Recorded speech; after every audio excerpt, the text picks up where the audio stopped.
Well, welcome back. We're on to the next step now for the Peggy's Cove Lighthouse, and we're going to be doing part M, which is the skirting. So there's 8 of those, and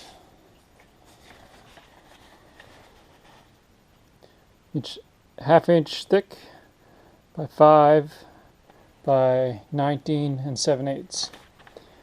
So, 1/2 inch plywood, 5 by 20 approximately.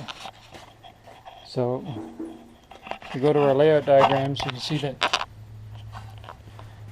in one of the sheets here, there's 4 of part M laid out from this piece of plywood, and then there's 4 part M on another piece of plywood. So that's where I'm going to get those. I got a sheet of plywood laid out there. We're going to cut it out in strips. And just before we do that, we're just going to review to be sure our dimensions are right. So it is 5 inches tall, which is right. And when we measure, we're looking, it's about 19.5. Same there. You're going to nibble off a little bit. So basically you're going to cut them about 20 inches long, because while it's 19.5 here, you're actually going to be cutting it to the outside. You need the outside length, right? So while it's the outside will be near 20, and then as each 22.5 degree miter on each end of the board goes inward, and then the inside face of that piece of board is going to be about 19.5.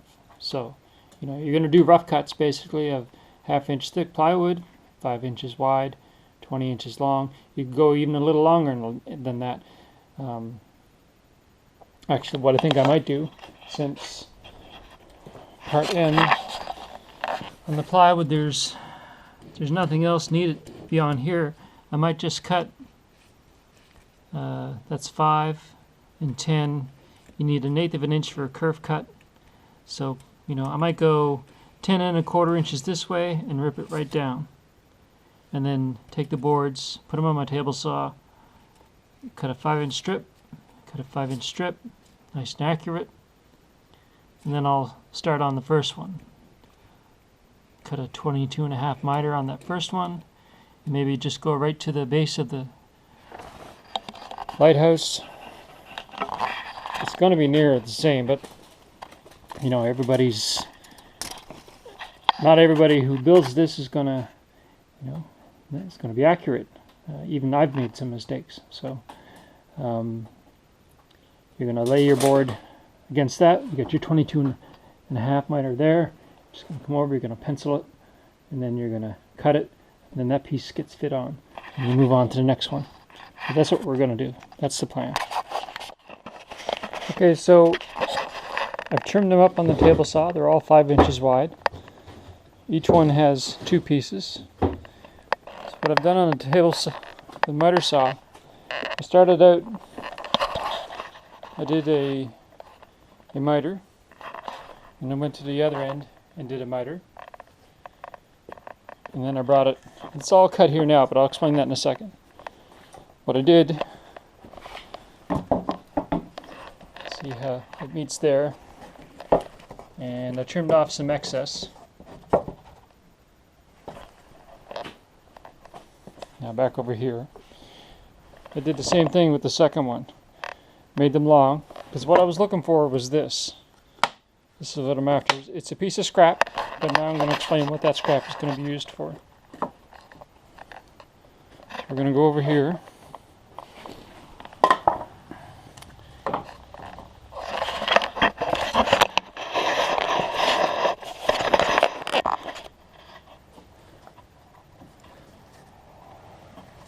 So the scrap is to help me line up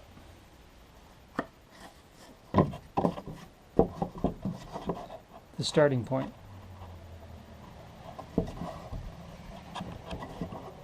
So that's where that one is. And then I'm just going to go over here. pencil. And I'm going to mark a straight line to show where it's going to be, and then just a miscellaneous mark to show the angle that it needs to be, and cut it on the saw. So what I did is I screwed the scrap in place just so I can have a solid place to mount the first one. But what I'm looking to find out is if it's the right length. So I'm going to take the second one that I cut, put this up against it,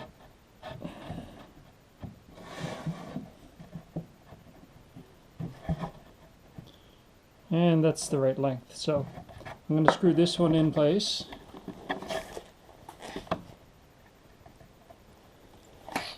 Because it's done.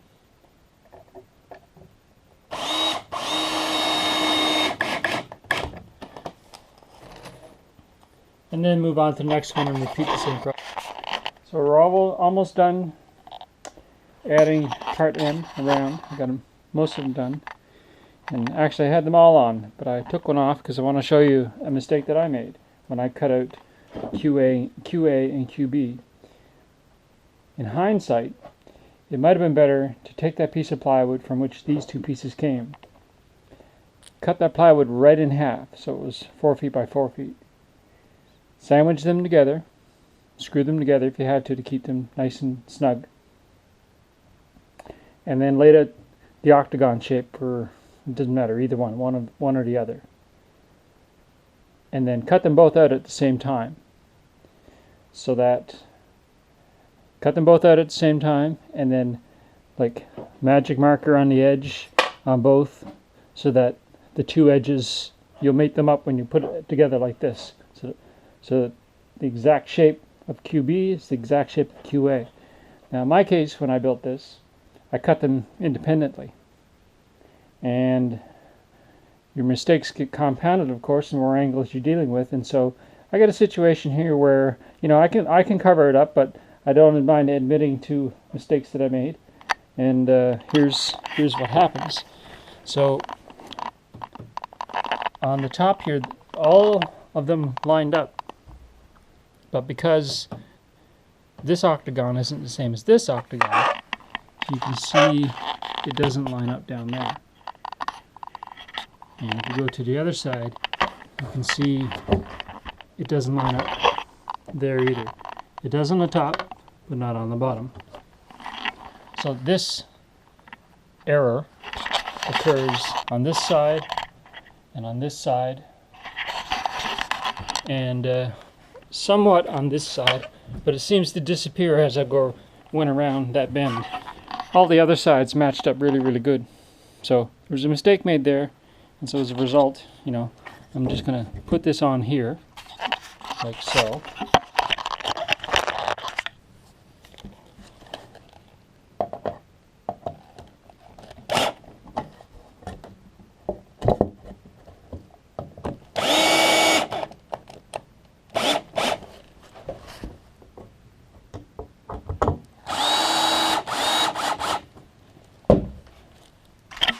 And what I'm left with is a little gap there.